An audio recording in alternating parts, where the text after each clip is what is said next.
মধ্যেই ওর বিয়ে, তা নিয়ে কত ব্যস্ত। আমার সাথেই আগের মতো কথা হয় না আর ওর। আগে তো আমার সাথে থাকতো, কিন্তু এখন ওর বাবা মাই এখানে চলে আসছে, তাই ও তাদের সাথেই থাকে এখন।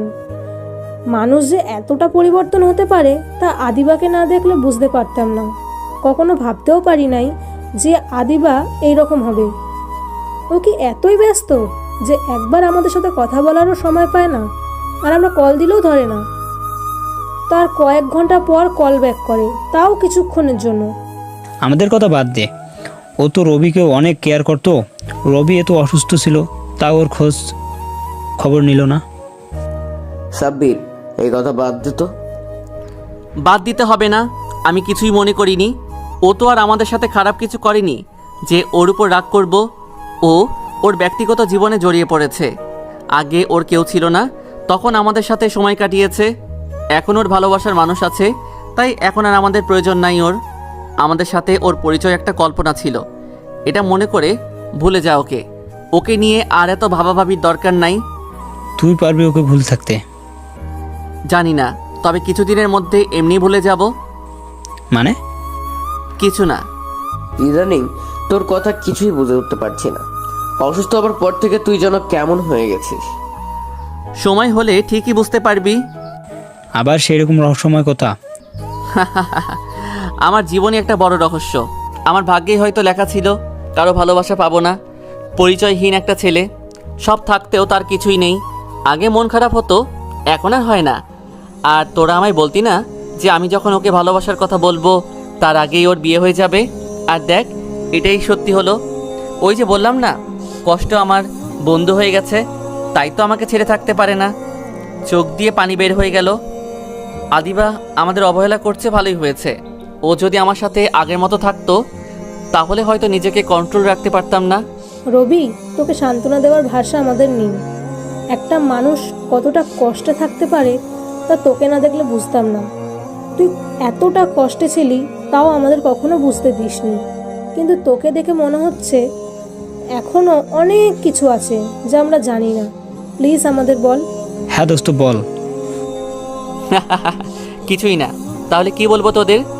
আচ্ছা, এসব কথা বাদ, ক্লাস করতে যাই চল। বিকেলে টিউশনি করাতে গেলাম, অনেক দিন যাওয়া হয় না। তবে ভেবেছি আজকে সবাইকে কিছু বলবো। জানি না তারা কিভাবে নিবে, তারপরে বলতে হবে। আসসালামু আলাইকুম আন্টি। ওয়ালাইকুম আসসালাম। কেমন আছেন আন্টি? ভালো, তুমি? আমিও ভালো। তা এতদিন আসোনি কেন? আসলে আন্টি অসুস্থ ছিলাম। ও, সামনে ওদের পরীক্ষা, আর বন্ধ দিও না। জি আন্টি, আপনাকে কিছু বলতে চাই আন্টি, জানি না কিভাবে নেবেন। বলো তুমি।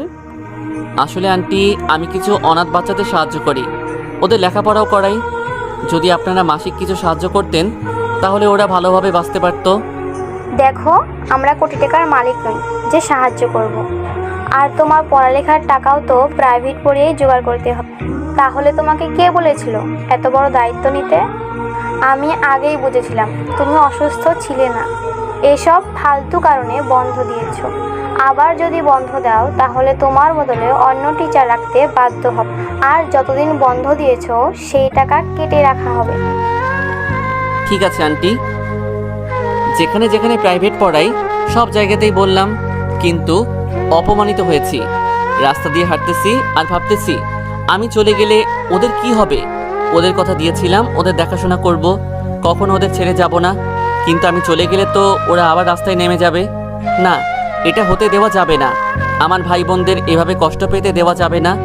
কিন্তু কি করব? সাকিব আর সাব্বিরকে বলবো আমি আমার টাকা দিয়ে বাচ্চাদের সাহায্য করি আর প্রাইভেট পড়িয়ে নিজের খরচ চালাই। কিন্তু আমার অর্ধেক খরচ তো সাকিব আর সাব্বির চালায়।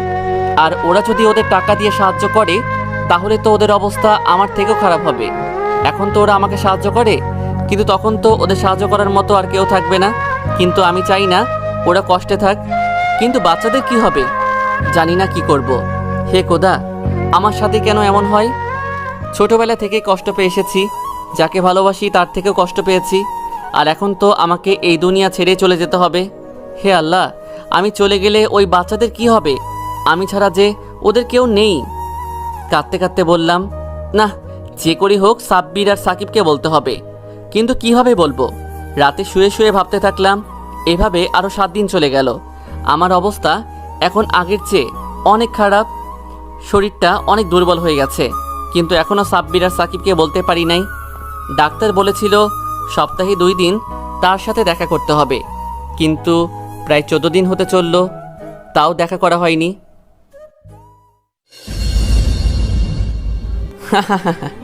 দেখা করেই বা কী হবে? দেখা করলেই তো আর বেঁচে থাকবো না, হয়তো কিছুদিন বেশি বাঁচবো, কিন্তু তা হাসপাতালে কাটাতে হবে।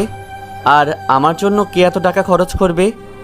অনেক দিন বাচ্চাদের দেখি না, আজকে যাব, ওদের সাথে 1-2 দিন থাকবো। হয়তো আর কখনো ওদের সাথে থাকা হবে না। আমি যাওয়াতে বাচ্চারা অনেক খুশি হয়েছে, কিন্তু আমি খুশি হতে পারিনি, কারণ আমি চলে গেলে হয়তো ওরা আবার আগের জীবনে চলে যাবে। অনেক কষ্টে চোখের পানি আটকে রাখলাম। বাবা, তুমি ঠিক আছো তো? আমি ঠিকই আছি চাচা। না মানে তোমাকে দেখতে আগের মতো লাগছে না, কেমন জানি হয়ে যাচ্ছ। না, আমার কিছুই হয়নি। তারপর বাচ্চাদের সাথে কিছুক্ষণ সময় কাটালাম। ভাইয়া, তোমার জন্মদিন কবে? কেন? আরে বলোই না। তারপর একটা তারিখ বললাম ওকে। আমার জন্মদিন কবে তা জানতে চাইছো কেন? আর কিছুদিন পরেই তো তোমার জন্মদিন, আমরা সবাই মিলে তোমার জন্মদিন উদযাপন করব। যদি আমি না থাকি? থাকবে না মানে? কোথায় যাবা? ওই দিন তোমার থাকতেই হবে, কোথাও যেতে পারবে না। কখন কি হয় তা কেউ বলতে পারে না। হতে পারে ওই দিন আমার কোনো গুরুত্বপূর্ণ কোনো কাজ থাকতে পারে। না, ওই দিন তোমার কোনো কাজ থাকবে না, তুমি আমাদের সাথে থাকবে। জান্নাতকে জড়িয়ে ধরে বললাম, এত কথা কোথায় শিখছো আমার মিষ্টি বোন? তোমার বোন না, তাই শিখে গেছি। আচ্ছা ধরো আমি যদি কোথাও হারিয়ে যাই, তুমি কি আমাকে খুঁজবে? না, খুঁজবো না, কারণ তোমাকে কখনো হারাতে দিব না। চোখ দিয়ে পানি বের হয়ে গেল। জান্নাতকে জড়িয়ে ধরে বললাম, এত ভালোবাসো আমাকে? তুমি তো আমার ভাই, তোমাকে ভালোবাসবো না তো কাকে বাসবো? দেখতে দেখতে 2 দিন চলে গেল।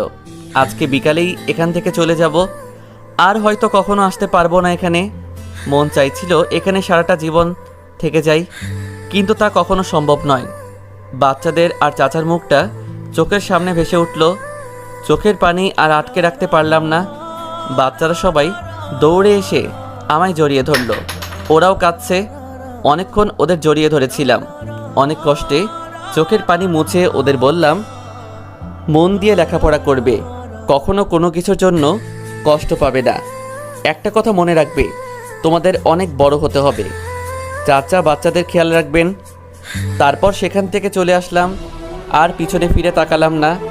এর ভিতরে সাকিব ফোন দিয়ে বলল লেকের পাড়ে আসতে। তারপর সেখান থেকে লেকের পাড়ে যেতে লাগলাম। হঠাৎ মোবাইলে একটা কল আসলো অপরিচিত নাম্বার থেকে। রিসিভ করলাম।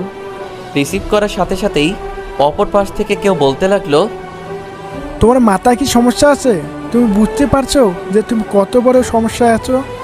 তোমাকে বলেছিলাম সপ্তাহে 2 বার দেখা করতে। এতদিনে তো তোমার হাসপাতালে ভর্তি হয়ে যাওয়ার কথা। আমারই ভুল ছিল। ওই দিন যদি তোমার বন্ধুর কাছে সব কিছু বলতাম তাহলে ঠিক হতো। আমি অনেক ব্যস্ত ছিলাম, অনেক খুঁজে তোমার নাম্বার পেয়েছি।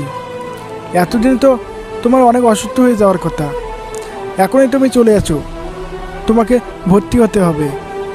ধন্যবাদ আপনাকে আমাকে কল দেওয়ার জন্য। আজকে আমার কাজ আছে, কালকে আসবো। তুমি বুঝতে পারছো না তোমার সাথে কি হতে চলেছে। প্লিজ ডাক্তার, আর আমি অতটাও অসুস্থ না। কালকে ঠিক আপনার সাথে দেখা করব বলেই কল কেটে দিলাম। আমি জানি আমার সাথে কি হতে চলেছে। শুধু শুধু হাসপাতালে ভর্তি হয়ে কি হবে। কিছুক্ষণ পরেই লেকের পাড়ে এসে পড়লাম, কিন্তু অন্য দিনের তুলনায় আজকে সবাই চুপচাপ, কেউ কোনো কথা বলছে না। ওদের দেখে মনে হচ্ছে কোনো কারণে ওদের মন খারাপ। সবাই এভাবে মন খারাপ করে বসে আছিস কেন? কি হয়েছে? আদিবার কালকে বিয়ে, তোকেও কল দিতে চেয়েছিল, কিন্তু আমরা নিষেধ করেছি। বলেছি তোকে কল দিতে হবে না, আমরাই বলে দিব। আরে এটা তো খুশির খবর, এতে মন খারাপের কি আছে? আমাদের তো আনন্দ করার কথা। আমরা অবশ্যই কালকে যাব। ওদেরকে মুখে এই কথা বললেও ভিতরে যে কতটা কষ্ট পেয়েছি তা শুধু আমি জানি। কি হলো, সবাই এইভাবে অবাক হয়ে তাকিয়ে আছিস কেন? তোর খারাপ লাগছে না? খারাপ লাগবে কেন? আমি তো আর ওকে বলি নাই যে ভালোবাসি ওকে, আর ও তো জানেও না এটা। ও শুধুই আমাদেরকে ওর বন্ধু ভাবে, তাহলে খারাপ লাগবে কেন? ও আমাদের বন্ধুও ভাবে না। ও আমাদের সাথে কীরকম আচরণ করছে তোর তো অজানা নয়। আরে ধুর, এসব এখন বাদ দে তো, আমরা অবশ্যই কালকে যাব। দোস্ত একটা সত্যি কথা বল তো, তুই কেন যেতে চাইছিস? শেষবারের মতো ওকে দেখতে। অনেক ইচ্ছা ছিল ওকে বিয়ের সাজে দেখতে, আর হয়তো ওর সাথে দেখা হবে না। ও হয়তো আর আমাদের কথা মনেও রাখবে না, ভুলে যাবে রবি নামের ওর কোনো বন্ধু ছিল যার ও কেয়ার করতো অনেক। ওর ভালোবাসা না পাই, কিন্তু ওকে বিয়ের সাজে দেখতে তো আর কোনো বাধা নেই। ওকে শুধু দূর থেকে দেখব। ও হয়তো অনেক খুশি থাকবে কালকে। আমাদের সাথে হয়তো কথা বলারও সময় থাকবে না ওর। তারপরও ওর মুখটা শেষবারের মতো দেখতে চাই। তোর খারাপ লাগবে না?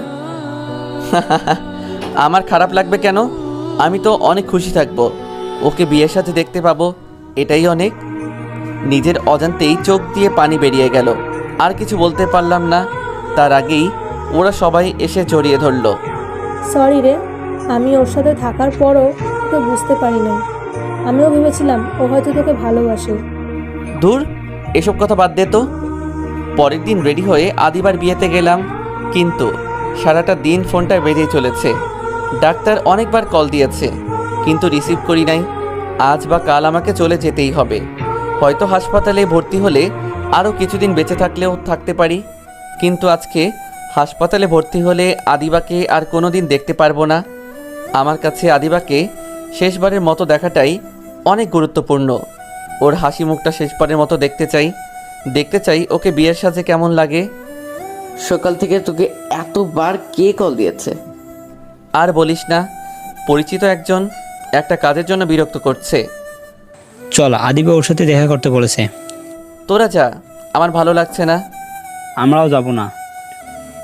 আরে তোরা যা, না গেলে ও হয়তো কষ্ট পাবে, আর আমি চাই না আজকে ও কোনো কষ্ট পাক। আজকে শুধু ওকে খুশি দেখতে চাই। তারপর ওরা আদিবার সাথে দেখা করতে চলে গেল, আর আমি ঘুরে ঘুরে সব কিছু দেখছি। হয়তো আর কিছুক্ষণের অতিথি আমি। অনেক দুর্বল লাগছে। এক জায়গায় বসে পড়লাম, আর এদিকে ডাক্তার কল দিয়েই যাচ্ছে। ফোনটা বন্ধ করে রাখলাম। আমার শরীরের যা অবস্থা, তাতে অনেক আগেই আমার হাসপাতালে ভর্তি হওয়ার দরকার ছিল। ভর্তি হয়ে আর কি হবে, তার থেকে যতক্ষণ বাঁচবো একটু খুশিতে বাঁচতে চাই। কিছুক্ষণ পর ওরা আসলো। দোস্ত তুইও যা, আদিবার সাথে কথা বলে আয়। না থাক। তোর কি হয়েছে? এভাবে বসে আছিস কেন? কিছু হয় নাই, এমনি বসে আছি। দোস্ত চল যাই এখান থেকে। কেন? আদিবার অন্য কারোর সাথে বিয়ে হয়ে যাবে, এখন ও অন্য কারোর সাথে চলে যাবে। তুই তা সহ্য করতে পারবি? খুব সহজে তো বলে দিলি। আমরা জানি তুই কতটা কষ্টে আছিস। সব থেকে বড় কষ্ট কি জানিস? আদিবাকে এত ভালোবাসি, কিন্তু ও তা জানতেই পারলো না, আর হয়তো কখনো জানতেও পারবেও না। ওর সাথে আর কখনো দেখা হবে না। এটাই অনেক কষ্টের, তবে খুশিও লাগছে অনেক, কারণ আদিবা অনেক খুশি আজকে। দোস্ত তোকে দেখতে কেমন জানি লাগছে, চল হাসপাতালে যাই।